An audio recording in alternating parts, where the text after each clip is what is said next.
Hello ATM! Samahan nyo kaming balikan ang aming mga Throwback? photos. Oh my gosh! Ah! Ay, Ang sarap mo dyan. 2010, 11, 20 years old. Yan yung parang first na naghiwalay ba tayo as a love team? Na Yes. solo-solo tayo. Oh, yun yung first project natin na kahiwalay. Yan yung kinabahan ako kasi parang feel ko mapag-iiwanan ako ni Aljur. Kasi naghiwalay na yung love team eh. Tsaka na, Tapos, Anong reaction mo na nakita mo ganyan ang outfitan? gusto niya rin. yung outfit. Ganyan na ganyan. Pero alam mo, pumasok ako din sa show mo, di ba? Oh. Pumasok din ako sa Oo nga. Ano ka niyan? Strict diet ka niyan? Oh, grabe yan. Ang masasabi ko dyan, yung locked in ako dyan, mindset ko. 8 months. 8 months straight. And pine-prepare ko na siya since 2000 ano to eh, 10, 11. 2008 pa lang nagpe-prepare na ako. Sinabi na sa akin nun. Parang, oo. Kaya unti-unti sa mga show natin, gumaganda na yung may development na yung katawan ko. Happy ka sa show na yan? Yeah, kasama ko dyan si Bella, Raiza, si Direk, ano pa yun eh, Don Michael Perez. Kumusta kayo? Ah! Uy, grabe yung tawa mo! Grabe yung Uy. tawa niya! Hindi. Tinatawanan ko na lang, pero galit na galit ako dyan. Ay, ganit ka! Kasi starstruck yan eh. Tapos yung buhok ni Chris, ang ganda. Haba, di ba? Ang likod dito, ang haba. Ang ganda ng, alam mo, ganda niya. Wow! Yung lumabas to, nakakagalit. Anong ginawa mo sa buhok? Mo namang ginawa tonight will be... Parang ginawa niyang emo. Naging F4 ako dyan eh. Gabi, Pero grabe. umiyak ka talaga niya. Umiiyak ako niyan kasi di ba sobrang haba ng buko tapos bigla akong ginupitan na hindi ko in-expect na ganun yung gupit na gagawin sa akin. Kala ko ikukulot lang ako. Tapos, pero mas may dating ba sa'yo yan o yung mahabang buhok ako? Mahabang buhok, Ay, mas gusto mo syempre. yung mahabang buhok sa akin. Siguro nung kausap mo yung gumugupit sa'yo, crush, siguro nabanggit mo yung F4. Siguro F4. Di ba crush mo yung F4 na? Oo, hindi kasi, uso kasi ng F4 yun eh. Ayun na, Yung time ginawa sa'yo. After niyan, yung sa Starstruck, yung sumunod na, naalala ko yung naawa ako sa kanya kasi hindi mo siya malet. hindi, totoo yan kasi hindi mo siya ma-let go eh, ng ilang tagal. Makikita mo sa kanya na dinaramdam niya pa rin. Parang hindi lang ako confident na parang feel ko ang tsaka ko na. Ganun. Wow. Ang lalim nung pinanghugutan ng haircut. Feel ko hindi na ako maganda. Tapos parang sila nga haba ng buhok nila yung mga girls. Pero maganda pa din ako nun sa paningin mo. Mm. Ah, talaga? Abet mo yun? Mm.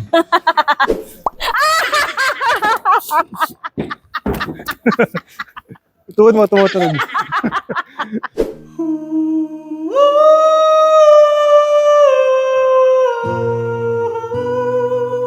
Oh, seryoso ako dyan ha. Ay, oo nga. Ano ba nangyari? Ewan ko. Tingin mo, bakit kanila pinagtripan dyan? Eh, maayos naman yung pagkakanta mo. Para sa akin, Ah. maayos yung pagkakanta mo. Sa tingin ko, iba na lang yung taste ng mga bata ngayon. Hindi, feel ko yung mga tao kasi gusto nila yung may masasabi at masasabi sila. Alam mo yun? Yung kahit wala namang sense, basta lang may ma-comment minsan, no? Para sa akin, marami namang kumakanta ng ganyan eh. Yung Oo nga. nalukot So, yung bakit mukha. nga ikaw yung pinagtripan? For me, parang perfect na kasi yung dapat yung mga tsura, mga ano. Chris, nung nakita mo nagte-trending si Alger, minessage mo ba siya na, uy, trending ka? Or ano naging reaction mo? Gano'n. Ba't ko siya may message? Hindi naman niya ako pinapansin sa message. Alam mo, pag tinignan niyo yung Viber message ko sa kanya, lahat yung scene lang. Hindi talaga siya sumagot. Actually, kahapon pa kita balak i-message. Oh. Kaya lang feel ko, sabi ko, hindi rin naman sasagot ko. So, bukas ko na lang siya kausapin. Tapos, chinek ko yung Viber, sabi ko, hindi talaga siya sumagot sa mga dati kong At messages. least, scene, di ba? Scene mo? Anong at least scene? Hindi ka man lang sumasagot. Dahil gusto Nasagot mo... ako, kaso hindi lang nasisend. Ano ba? Sa utak. Bawal ba sumagot? Pwede. Pwede naman Tawag sumagot. na, nakakalimutan ko lang. O basta tawag. Pag tumawag na ako, sasagot ka na. Okay, sige, tatawag na talaga ako. Hindi na kita ipaprank sa tawag. Nakakatawa. Wait lang, yun muna. Teka lang, nag-next na eh. Anong show to? Hindi ko alam to. Hindi mo alam, ang dami ko nang pinagagawa na show after nung love team natin. Ano yan? Ano nga ba yung Nasa show ka ba na dito? namulto ako dyan? Hanggang sa dulo ng buhay ko, ginawa akong multo. Alam mo nung nabuwag yung love team namin, kung ano natin, kung ano-ano nang ginagawa sa akin, naging multo ako. Yun. Multo ka dito. Kala ko, taong grasa ka dyan. Totoo yung buhok mo nga? Dinagdagan, may halong wig yan. Sinasabi mo, iba't iba na yung mga role na ginawa. Ako rin naman, nung naghiwalay tayo. Anong favorite mong role na ginawa mo? Yung dapat ka bang mahalin? Isa yun sa mga paborito ko. Si Lito, tsaka si Mirna. Mm. Isa yun sa mga paborito. Kasama si Carlo Aquino. Ngayon. Yan! Dapat ka bang mahalin? Diba?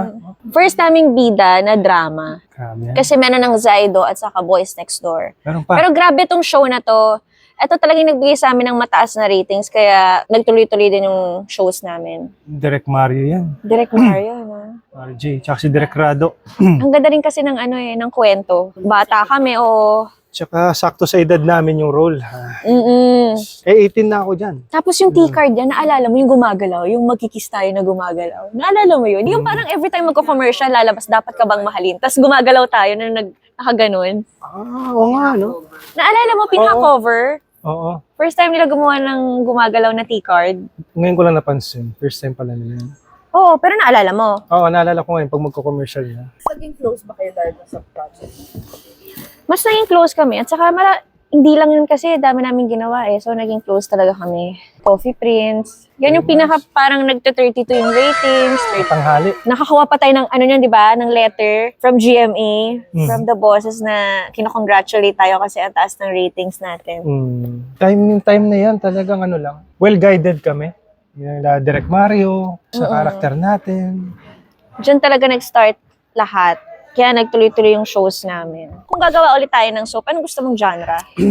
Ikaw, ano? Ako gusto ko ng love story pero mature. Yung nasa edad na natin. Yung love story pa rin. Pero ayoko na yung parang may mga kabitan. Ayoko ng ganyan. Gusto ko yung all about love lang talaga. Diba? Pinagdadaanan ng mga, kunyari mag-asawa. Mag-asawa na nung level na pala. Hindi gusto ko kasi nasa right age na namin. Hindi na yung pa-sweet.